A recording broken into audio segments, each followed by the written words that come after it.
yes, you are capable of greatness. You are capable of achieving any goal that you set out for yourself. Now, how do I know that? I don't know you personally. It doesn't matter if you're tall, short, fat or thin. It doesn't matter. The point is, you are a human being. You have a brain, you have muscles, you have a body. You're not a dog, you're not an elephant. You have the ability to do anything that you set out for yourself.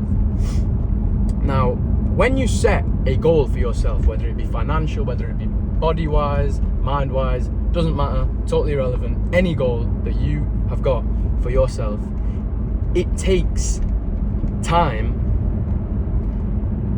and the actions that you do on a daily basis will compound and give you the reward that you deserve.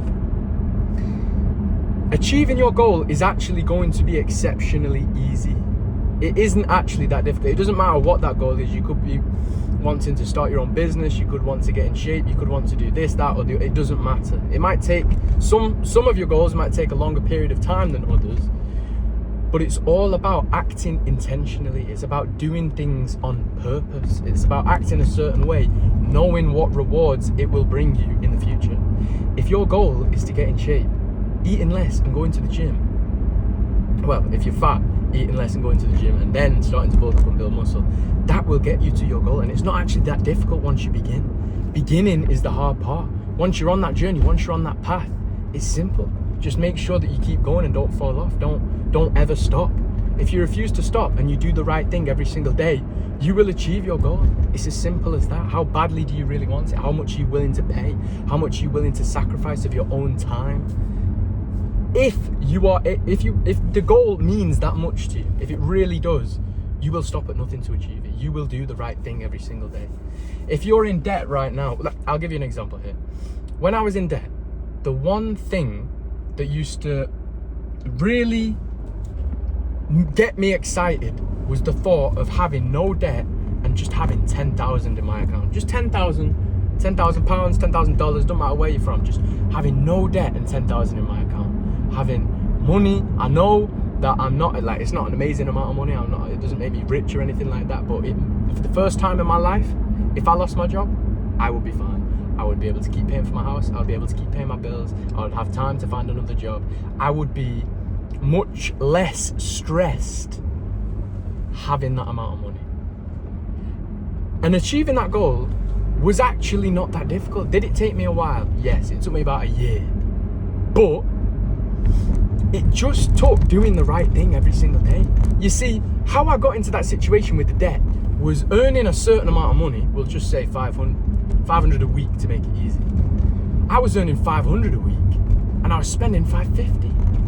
That ultimately means that I'm spending more than I'm earning. I'm going into credit cards, I'm going into debt. If you just flip it round and spend, I know this sounds ridiculous, like I'm teaching babies or something here, but you know, some people just really need to hear it this simplistically. I certainly did. Suddenly, you change it round, I'm earning 500 a month and I'm only spending 400. I'm putting the other 100 away. This is just an example, this isn't the exact figures, but you get the point. Obviously, £100 a week is going to add up and compound and turn into the 10,000 that I once desired, and it's going to allow me to pay off my debts just by getting rid of that greed within myself and controlling myself and acting intentionally and knowing the goal, knowing what I was doing. That is the most important part. I knew that I wanted to get out of debt and have 10,000. Before that, I knew nothing except, oh, I like the look of this, let's buy that. Oh, I like the look of that, let's buy that. When you have no goal, when you can't act with intention, you just do whatever your brain wants, whatever you're craving. Oh, this looks fun, let's try that. Oh, this and that. And this is what I refer to in a lot of my videos as a floater. I was a floater, eating garbage, buying garbage, living a garbage lifestyle of just hedonism and pleasure, and just simply doing without that, simply having that goal and knowing what I was doing and why I was doing it was the reason that I got out of that situation.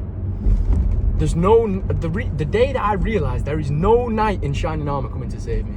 There is no money falling from the sky. There is no chance that I'm going to win the lottery, or I don't want to rely on winning the lottery. I don't buy lottery tickets anyway, but I don't want to rely on luck.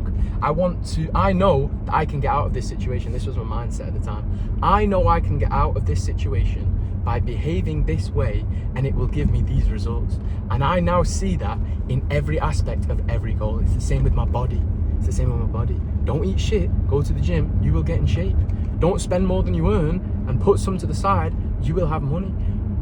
Now, obviously, I'm oversimplifying these goals, and there's plenty of other goals that I haven't mentioned, but just having that goal, having that guideline, having that map, having something to strive towards, having something to think about, having a solution to a problem is part of it, the most important part. If there's usually an area in your life that you are least happy with, everybody has that. Doesn't matter who you are or what you've accomplished. There's always one aspect that you're less happy about than others, and that usually requires something to be fixed. Something is broken and something needs fixing. You're broken, you want to be not broken anymore. That is a problem, it needs fixing. You're fat, you want to be in shape. That is a problem, it needs fixing. And once you identify the problem and you don't bury your head in the sand, but instead actually look for a solution, don't make excuses, but look for a solution. Once you do that, that's it. Begin to make a plan of how you're going to fix the situation. Begin to actually the most amazing thing about the brain, the human brain, is a problem-solving machine. The problem is, though, that a lot of people have problems and they would prefer to avoid those problems. Don't avoid any problems. If you've got a problem, put your brain to fixing up a solution. It is possible. Never think of excuses. Don't tell me why you can't do something. Only tell me why you can. And with that being said, my friends, just arrived home. I'll catch you on the next video.